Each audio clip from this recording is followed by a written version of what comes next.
So now it's time for a new gift to the trading community. Okay, so I want you to take a look at how the market created a run higher last week. We had a run up and then a break lower. When we see that, you understand that this pattern here is if we trade above it, come back down in, that should be what? Treated as a bullish breaker, right?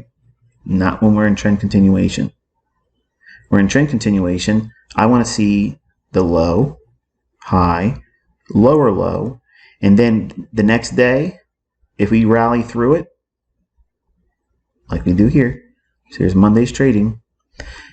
Now we have 1, 2, 3. Isn't that a 3 drives pattern? And that's a topping pattern, right? No.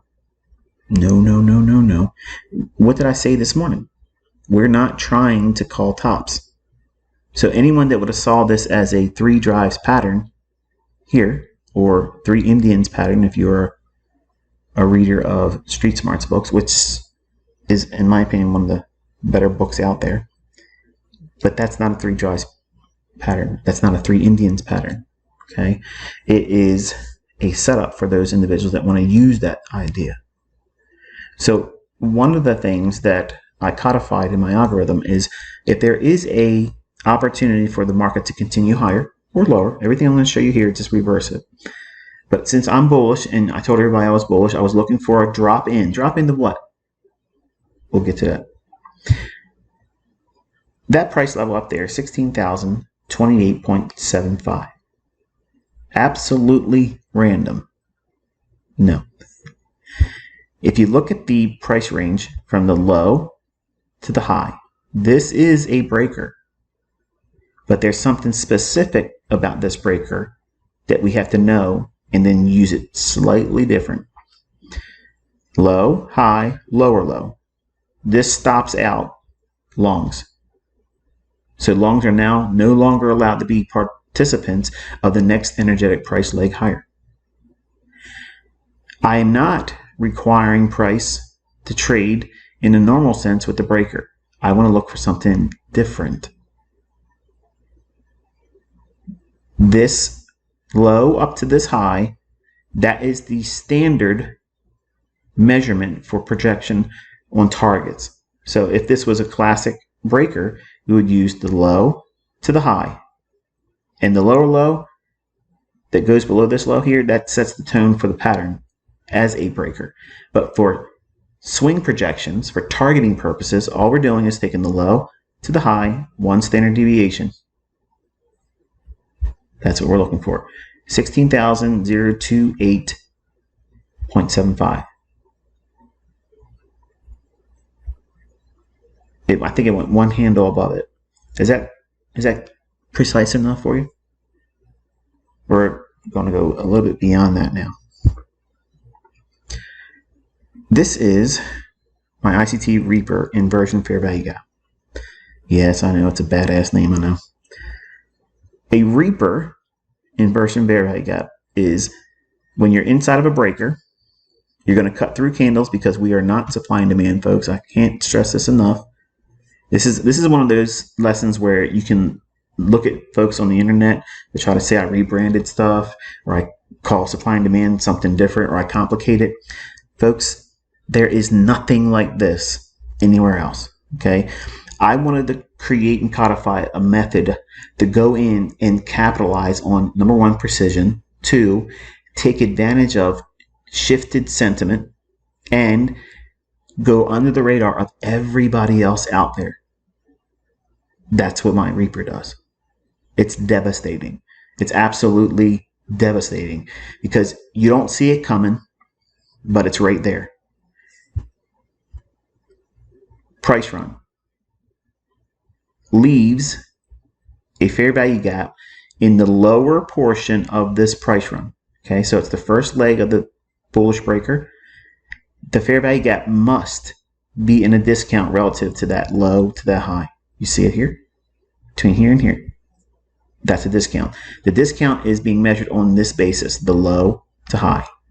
Once we have that, extend that forward. If we're bullish, in this case we were, and I've proven it to you. I told you we were looking for higher prices. The market trades down through it, doesn't respect that, as we would expect. Everybody that would see my stuff online or think they understand it or think this is a liquidity void, it's not. It's going to trade down through it, run the stops. Why? Because I want to knock those individuals out that have a trailed stop loss there.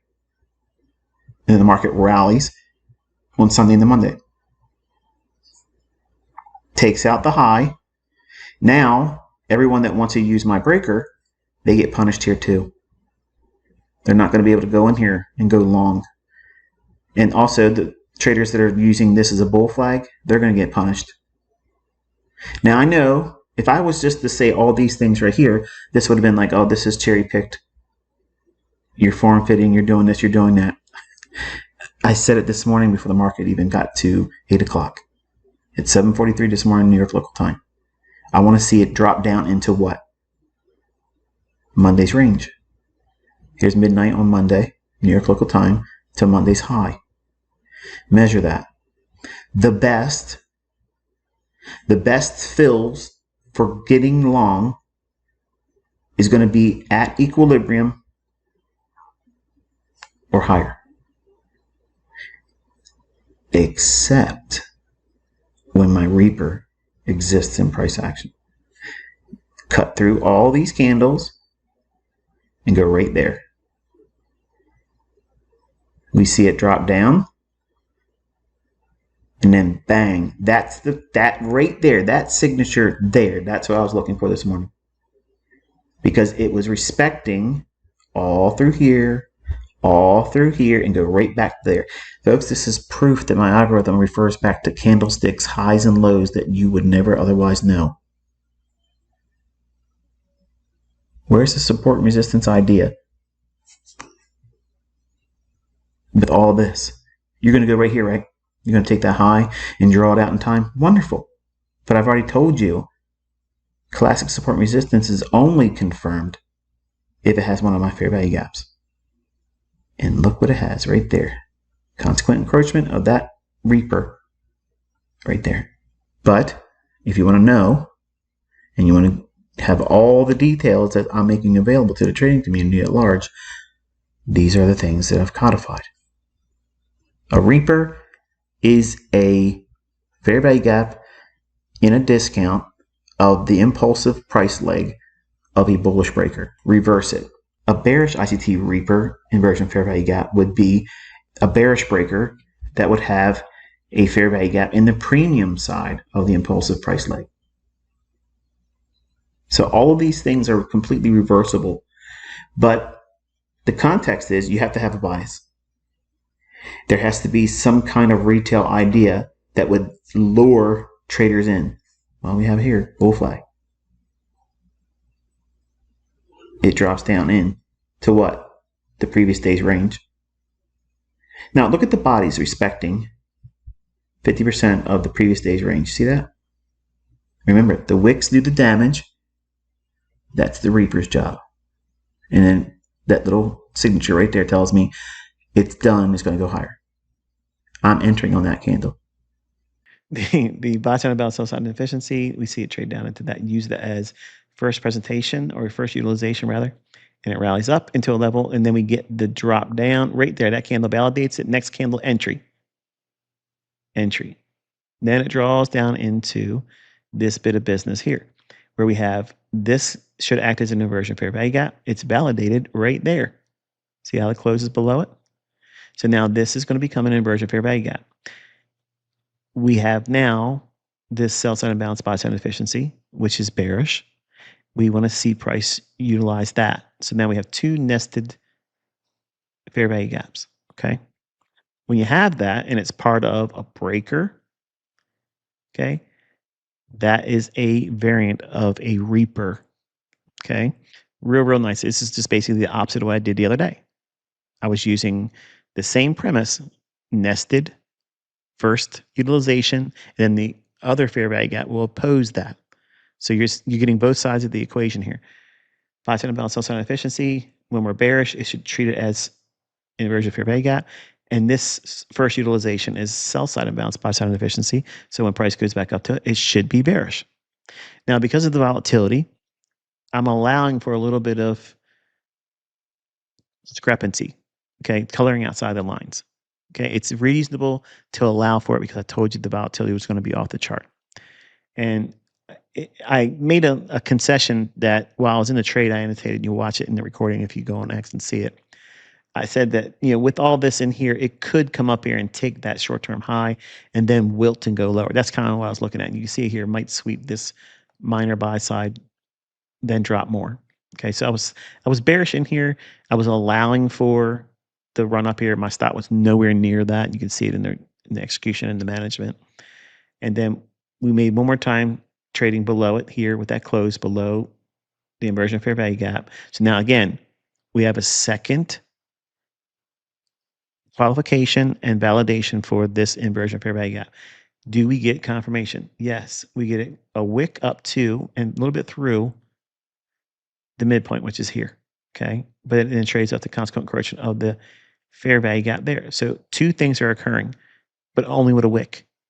It's going up to what would be permissible, but where's the body close? It closes inside the lower half of the inversion fair value gap and outside of this bearish fair value gap. There's a big, big piece of information right there.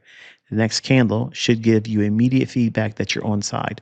Would you say that is the case here? If you're short up there? Yes. And then it goes lower. You saw me open up the objectives a little bit further. And here is regular trading hours opening range gap, consequent encouragement, thereabouts. And my fill is there. So we have inversion fair value gap, bullish fair value gap, and a draw up in here. So this is going to be a very strong reaction. Watch how it pops up in here. It's going to get real animated and clear this high right there. Actually, I like it so much. Let's go 20 cars into that. It can wick a little bit outside this. That would be a mohawk.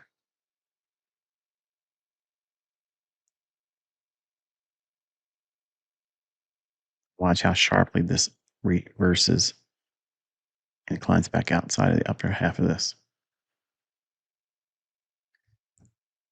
And again, no market replay.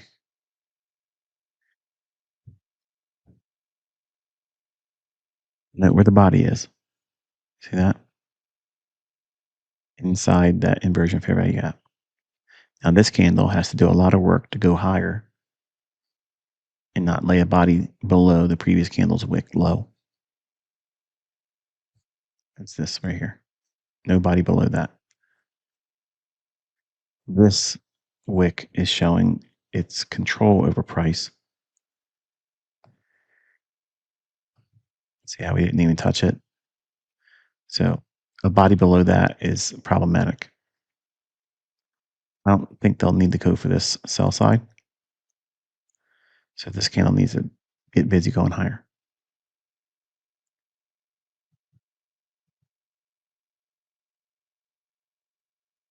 Right on the queue.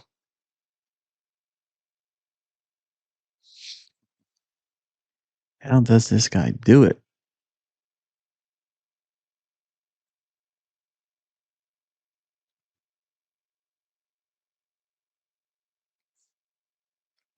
Can touch the high of the inversion fair value gap again. I'd prefer it that it doesn't.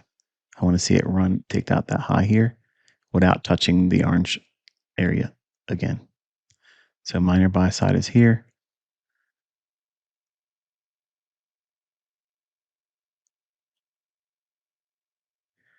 We'll do this with the stop, take some of that risk away, but just at the consequent encouragement of that wick. Now, why am I picking that wick?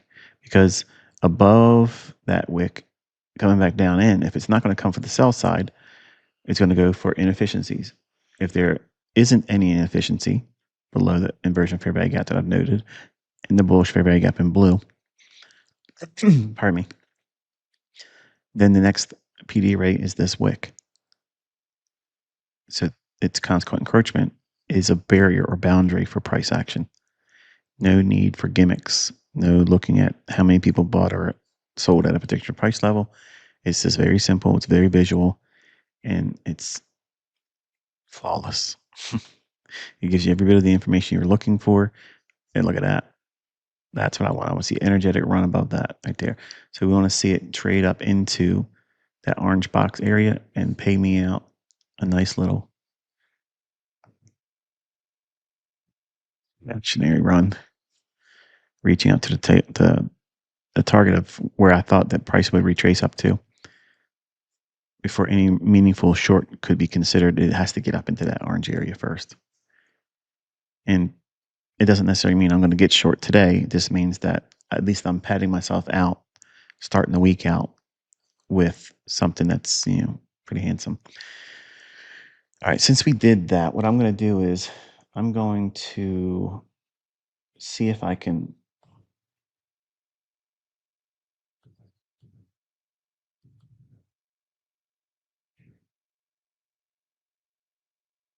Let's go with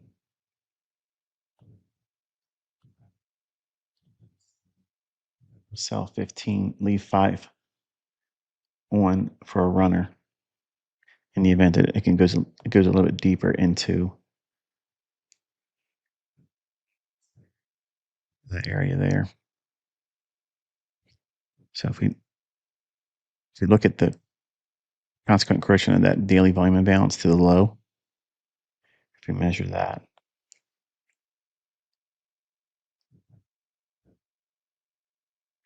you can see 29,560 ish, something like that.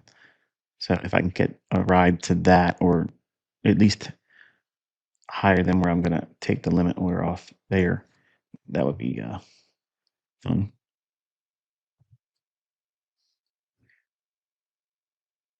Now we don't want to see it go to a loss. We don't want to see this fill back in. We want to see it run up in there.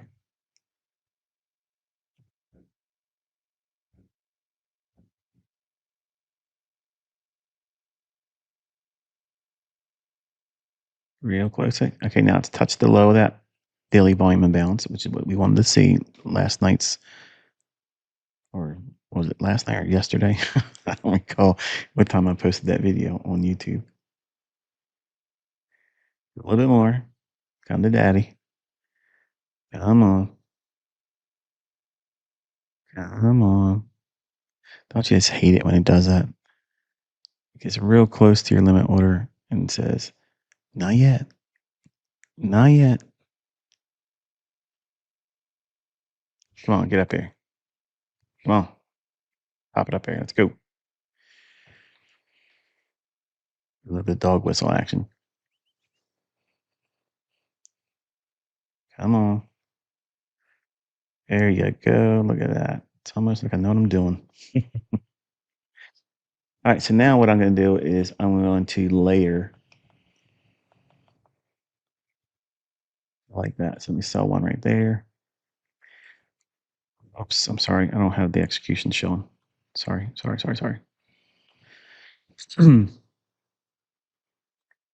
right. And now above this, we can drop one there. And we'll stagger one right there.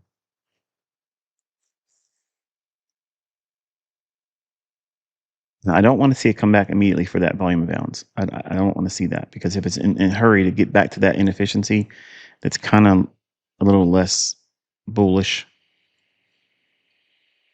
So getting back to consequent correction of that daily volume imbalance may be a little overzealous on my part. So we'll see. I got 4 contracts on immediate rebalance on this wick. So let's see if we get any kind of discount sensitivity off of that to the upside, clear this candlestick's high. If it does, then I'm going to run the stop loss rate to the low of the daily volume imbalance.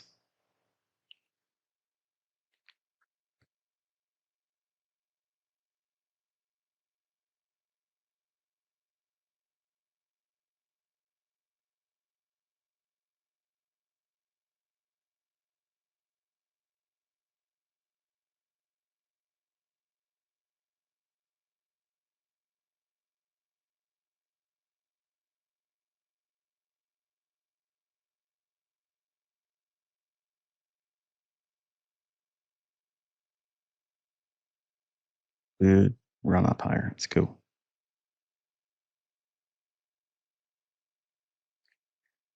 In this case, what I've done is I've taken a large portion off above the low of the daily volume imbalance. And if these limit orders can get filled by running the stop loss from here up to the low of the daily volume imbalance, that orange shaded area, what I've done is essentially locked in the final two contracts, assuming those get filled here, where no matter what, I have a chance to have two runners still with a stop loss that would get me out at the low of the daily volume imbalance. So that's not a bad target for being forced out of the final two contracts of a 20 lot.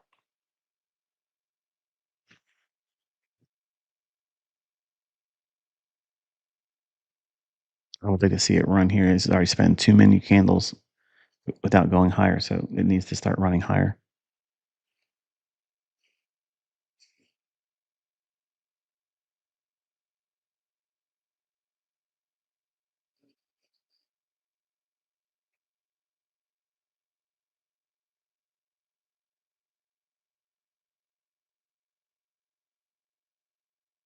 Come on, bang it up here.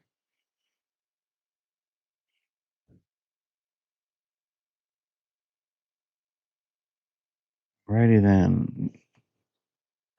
Whether it fills it or not, I told you I wanted to see it take this high out. And so since it did, even with these not getting filled yet, stop's been raised up to here. So it is what it is.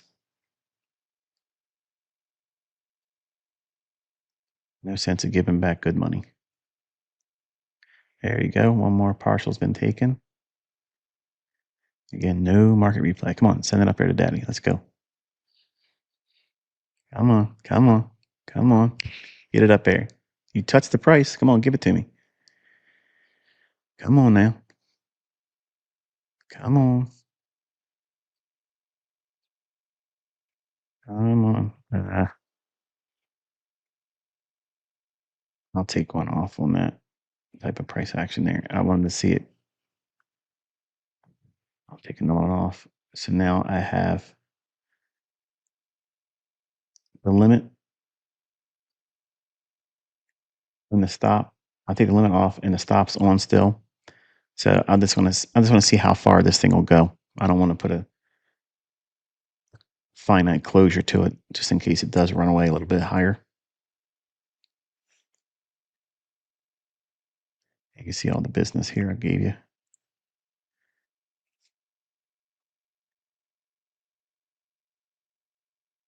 See if we can get up to 560. 555, 560 in that vicinity. I'll peel it off if I can get there. Or the stop. Stop stays and remains where it's at right now.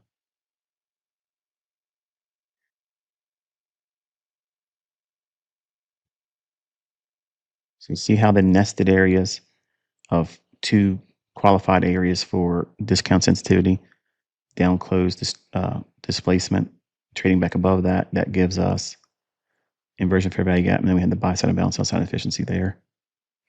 All right, I will take that. Thank you so much. I'm content with that. Very, very good, Michael. You are learning, son. You are learning.